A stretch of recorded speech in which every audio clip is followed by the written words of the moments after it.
Alors, quand on regarde un petit peu l'histoire sur les débuts de l'anesthésie, bien évidemment, au départ, il n'était pas question d'une discipline médicale, mais l'anesthésie était simplement considérée comme une activité périphérique de la chirurgie. Quand on cherche un peu dans les textes et qu'on regarde quelles ont été les premières personnes à pratiquer de l'anesthésie, on s'aperçoit que ce sont des infirmières. Et les premiers textes que l'on retrouve, c'est aux alentours de 1900, où on a une infirmière qui est une sœur, bien évidemment, en Pennsylvanie, qui va être la première à pratiquer des gestes qui peuvent s'apparenter à de l'anesthésie. Un des grands noms, par contre, qui va être précurseur de nos futures IAD, c'est Alice McGough, qui est elle aussi une sœur, bien évidemment, qui va œuvrer dans le Minnesota et qui va être considérée comme la mère de l'anesthésie, puisqu'elle va travailler avec les frères Mayo, qui sont des chirurgiens, et elle va être leur anesthésiste dédiée. Elle va faire beaucoup pour l'anesthésie, puisqu'elle va être elle va participer à l'innovation en termes d'hypnosédation, c'est-à-dire qu'en tant qu'infirmière, elle se dit que si elle associe des actes de soins infirmiers à l'anesthésie, ça va réduire le stress et limiter l'utilisation des médicaments de l'époque, à savoir essentiellement l'éther. Donc voilà, elle est très précurseur de cette activité. Tout ça va participer à l'amélioration de la sécurité de l'anesthésie, puisqu'on va diminuer les doses et puis on va associer des soins infirmiers. Et puis par ailleurs, elle va être très engagée dans l'enseignement, parce qu'elle se dit que si on veut avoir alors je les appelais infirmières anesthésistes, mais à l'époque on ne les appelait pas comme ça, si on veut des infirmières qui pratiquent l'anesthésie avec des connaissances et en toute sécurité, il faut les former. Donc elle va s'engager dans l'enseignement auprès des infirmières, elle va faire du tutorat et elle va être une des premières à faire de la recherche. Après, aux alentours des années 1900 et 1930, il y a un deuxième grand nom qui apparaît, qui est Agatha Hopkins. Donc elle est infirmière anesthésiste d'un chirurgien qui est le docteur George Creel, et elle va accompagner les corps des ambulances américaines, notamment en France, lors de la guerre 14-18. À cette occasion, elle va enseigner aux infirmières anglaises et françaises, bien évidemment, l'utilisation du mélange O2 et protoxyde d'azote. Elle va être à l'origine d'une grande école d'anesthésie et fonder donc cette école du Lakeside Hospital. Et puis quelque chose de très très important, elle va fonder ce qui n'existe pas en France et ce qui va mettre du temps à arriver chez nous. Elle va fonder la National Association of Nurse Anesthesists, donc une association d'infirmières anesthésistes qui va être très active, très reconnue au niveau de l'État, avec des moyens qui vont y être associés et qui va être ce qui est maintenant l'American Association of Nurse Anesthesists, qui existe toujours. C'est la plus ancienne association professionnelle d'anesthésie qui, bien évidemment, a pris naissance aux États-Unis. Alors, quand on regarde ce qui se passe en France, parce que finalement c'est ce qui va nous intéresser aujourd'hui, on va arriver en 1937 où là on a la Société française d'études d'anesthésie et de l'analgésie qui voit le jour. Alors c'est la future SPHAR, hein, bien évidemment, mais qui au départ comporte simplement 7 médecins. Et puis on est sur une anesthésie qui est pratiquée par des professionnels qui finalement ne sont pas formés. Il va falloir attendre 1947 avec un enseignement qui va être pratiqué à la faculté de médecine de Paris, et l'enseignement pratiqué va être d'une durée d'1 an. Et on va voir sur les mêmes bancs les médecins, les sages-femmes ainsi que les infirmières. Il va falloir attendre 1949 pour que la première école d'infirmières anesthésistes voit le jour et s'ouvre à Saint-Germain-en-Laye, avec dès l'ouverture de l'école une attestation de fin d'études qui confère une nomination d'aide anesthésiste.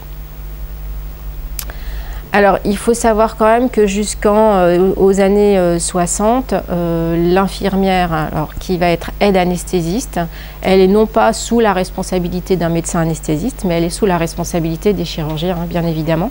Les médecins anesthésistes sont encore peu présents dans ces années-là. À partir de là, on va avoir quand même une formation un peu plus musclée qui va être sur 18 mois et qui va donc délivrer un certificat d'aptitude aux fonctions d'aide anesthésiste. On le voit apparaître dans le décret du 9 avril 1960. Et puis dans ces années-là, les médecins anesthésistes vont commencer à arriver au bloc opératoire. D'ailleurs, ils vont voir d'un œil moyen ces infirmières anesthésistes qui pratiquent de l'anesthésie en se disant qu'ils ont peut-être une véritable place à prendre. Et les compétences et le décret des IAD est un peu remis en cause. Et en gros, on aimerait bien quand même les faire sortir du bloc parce qu'il y a vraisemblablement une place à prendre pour les médecins pour une nouvelle spécialité. À partir de 1964, d'ailleurs, vont être créés les premiers départements d'anesthésie-réanimation. Et puis après, dès les années 70, plusieurs écoles vont s'ouvrir, avec notamment celle de la PHP, donc qui était à la Pitié-Salpêtrière jusqu'à l'année passée, qui, elle, voit le jour en 1973. Alors, une grande évolution à partir des années 70 sur la formation, bien évidemment, qui va passer à 24 mois. Mais là, à nouveau, le rôle des infirmières anesthésistes va être remis en cause par les médecins qui vont à nouveau essayer de les mettre hors bloc. Alors j'avais fait un petit parallèle sur ce qui se passait en termes d'enseignement auprès des infirmières anesthésistes parce que c'est toujours intéressant. Et vous voyez que dans les années 80, ce qu'on enseigne lors des congrès, c'est la prise en charge du polytraumatisé. On fait des topos sur les groupes sanguins, sur les salles de réveil. Donc on reste encore sur des soins très infirmiers qui sont plutôt sur ce qu'on a maintenant dans nos salles de réveil plutôt que de la pratique infirmière anesthésiste au bloc opératoire. En 1988, à nouveau une modification du décret, parce qu'évidemment toute l'évolution de cette profession se fait par décrets successifs, que ce soit des décrets liés à des compétences ou des décrets liés à une nouvelle formation. Donc en 88, les IAD obtiennent une exclusivité de compétences pour la pratique de l'anesthésie. Donc seuls les IAD ayant un certificat de spécialisation en anesthésie et réanimation vont pouvoir pratiquer l'anesthésie au bloc opératoire.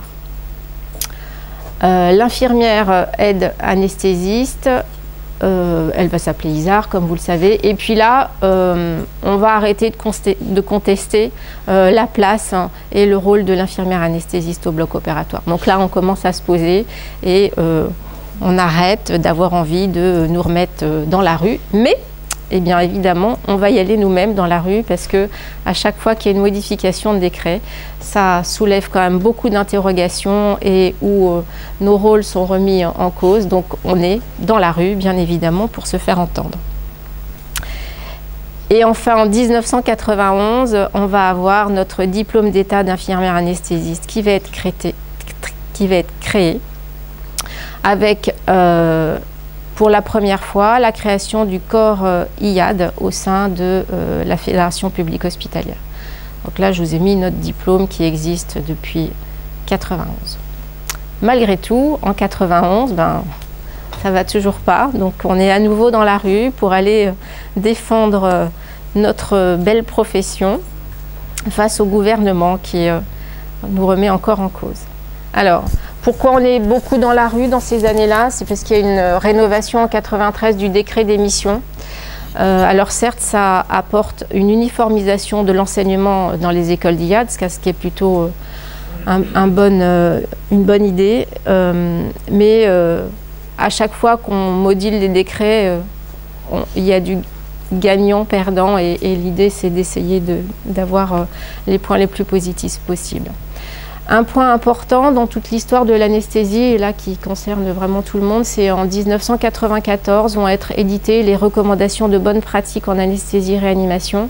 Et là, tout le monde va se mettre autour de la même table pour avoir un objectif commun qui va être de sécuriser l'anesthésie.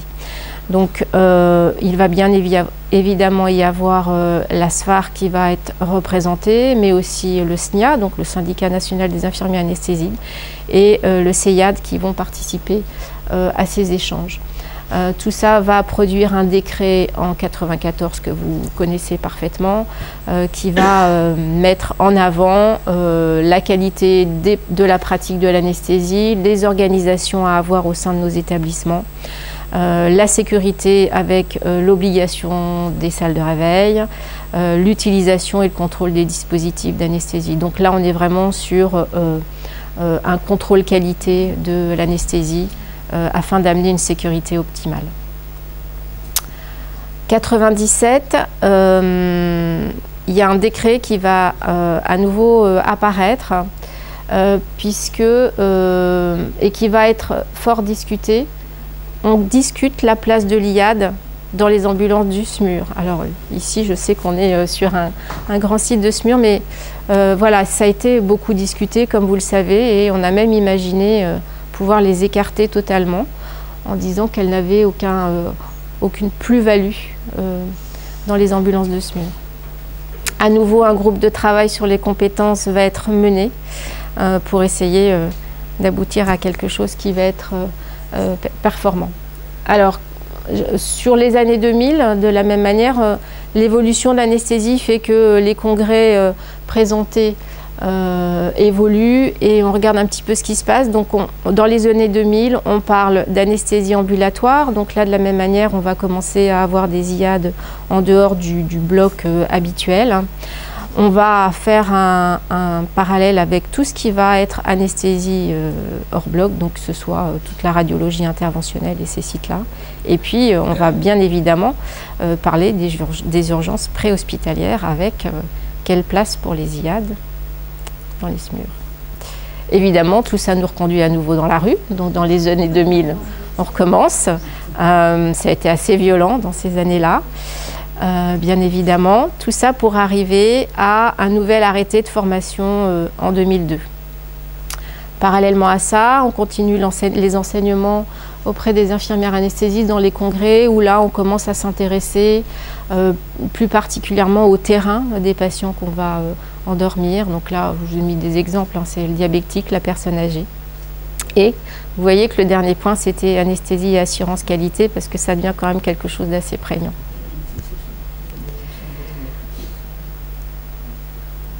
Après 2004, un nouveau décret qui va, on va rénover le décret, les missions vont être vues et là on va parler beaucoup de la prise en charge de la douleur. Donc ça apparaît aussi sur les formations. Et puis voilà, à nouveau on est hors bloc puisqu'en 2010 on est à nouveau dans la rue, hein, c'est vraiment le recommencement permanent. Et puis on va finalement arriver à l'arrêté de juillet 2012. Qui là est un décret qui est beaucoup porté sur la formation qui conduit au diplôme d'État. Va être instauré le grade master, c'est le premier pour notre profession. Une reconnaissance, alors c'est différent, c'est pas c'est un grade, hein, comme vous le voyez, ça n'est pas un vrai diplôme de master. Donc c'est une reconnaissance d'un niveau master dans le système LMD. Mais voilà, il y a encore un peu de marche à monter. Par contre, il n'y a plus du tout de doute sur la qualification des IAD et il y a une vraie légitimation de leurs compétences. Alors malgré tout, reste encore une problématique qui est l'adéquation entre un grade avec un niveau bac plus 5 et puis des salaires qui ne sont pas forcément ceux que l'on pourrait attendre. Donc je vous ai pas remis de photos, mais on pourrait à nouveau remettre des photos de manifestations dans la rue. Donc la délivrance officielle du grade master arrive par un décret du 15 décembre 2014. Et puis on va avoir après en 2017 un nouveau décret qui là va être relatif aux compétences des IAD. il y a un nombre de... Là, je vous ai mis que les principaux, mais c'est vrai que notre profession, elle évolue à chaque fois par la mise en place de décrets. Alors, si on s'attache un peu à celui de 2017, bien évidemment, il y a la compétence exclusive des IAD dans les transports qui va être particulièrement notée. Et les transports infirmiers interhospitaliers sont vraiment marqués en tant que tels. L'exercice des activités des IAD sous le contrôle du médecin anesthésiste, bien évidemment, est toujours présent, mais maintenant on parle plus de stratégie anesthésique, c'est-à-dire que les textes sont modifiés. Maintenant, on a des objectifs à atteindre. Le choix et la condition de mise en œuvre de la technique d'anesthésie vont être prescrits. Objectif, plutôt qu'une l'application d'une prescription stricto sensu. Bien sûr, c'est le médecin qui fait la prescription initiale en fonction de l'état clinique du patient. Et puis, on a toujours une présence nécessaire du médecin anesthésiste, bien évidemment, sur les sites. Et il doit pouvoir intervenir à tout moment. Alors, quand on fait une petite synthèse de ce que je viens de vous dire, alors en haut, vous voyez, c'est à chaque fois les mouvements IAD où on est dans la rue en train de manifester, et avec en dessous les différentes raisons pour lesquelles on est mobilisé. Donc, vous voyez, les carrés verts, c'est à chaque fois qu'il y a une modification du décret relative à la formation des infirmières anesthésistes. Donc c'est les années 70, 88, 2002, 2012, bien évidemment. Le diplôme, il apparaît en 91 et bien évidemment en 2014. Et puis, il y a des moments où ce sont les missions des IAD qui sont modifiées et qui amènent des discussions assez fortes. Voilà. En ce qui concerne les missions, parce que ça c'est ce qui est quand même très important et ce qui a été modifié au cours de toutes ces évolutions réglementaires. Donc vous voyez, en 84, l'IAD elle est habilitée à participer à l'application des techniques d'anesthésie. La présence du MAR, elle est toujours tout au long, elle reste présente, alors à des degrés un peu différents. En 93, on a quelque chose qui change, c'est on participe à l'application des techniques d'anesthésie. En 2002, on applique les techniques d'anesthésie. Alors tout ça, bien évidemment, est de la sémantique, mais alors moi je ne suis pas juriste, mais ça prend un sens très très différent en fonction des termes utilisés. Et puis 2017, on a bien évidemment l'exclusivité d'exercice avec la pratique des techniques d'anesthésie, mais on est plus sur la stratégie que de l'application stricte de protocole. Et puis bien évidemment, ce qui apparaît beaucoup à partir des années 2000, c'est la présence et l'implication des infirmières anesthésistes dans la prise en charge de la douleur, leur activité en salle de réveil et bien évidemment dans les SMUR. Alors, ça c'est jusqu'à il y a quelques années, c'est assez proche. Mais maintenant, il faut penser à l'avenir et puis voir quels nouveaux champs d'action sont possibles. Donc, on a parlé d'hypnose tout à l'heure avec la musicothérapie, mais ça, c'est un vrai champ occupé par les infirmières anesthésistes. Donc, il y a des équipes qui travaillent sur l'hypnose. Il y a des diplômes universitaires qui ont été créés et il y a des IAD qui commencent à faire de la recherche aussi. Donc là, je vous ai mis un ou deux exemples de papiers faits par des équipes d'IAD. Et puis, la recherche, c'est vraiment un champ qui est peu occupé par les infirmières anesthésistes, mais aussi par les infirmières, et c'est quelque chose qu'il faut vraiment développer. On a tous les PHRI qui commencent à apparaître, mais on est quand même sur des débuts qu'il va falloir renforcer. Le deuxième nouveau champ d'action, alors qui va avoir avantages et inconvénients, mais ça je laisse la question bien évidemment, c'est tous les protocoles de coopération qui peuvent éventuellement être mis en place. avec actuellement, il y en a plusieurs qui existent, mais un des plus marquants, c'est les délégations de pose de cathéters veineux centraux par les infirmières anesthésistes. Donc ça se fait déjà sur une unité vasculaire sur le CHU de Lyon. Et on vient de mettre en place la même chose à la Pitié-Salpêtrière. Donc ça, je laisse la réflexion sur avantages, inconvénients de ces situations. Juste pour conclure, c'est que, comme vous l'avez vu, la profession d'IAD, elle est balayée par une évolution réglementaire qui est constante. Vous avez bien vu que les IAD sont très vigilantes et restent toujours mobilisées sur ces évolutions. Mais c'est ce qui permet qu'elles aient, enfin qu'on ait, parce que une expertise clinique reconnue, avec maintenant de l'autonomie dans nos activités et puis des pratiques avancées qui soient sûres.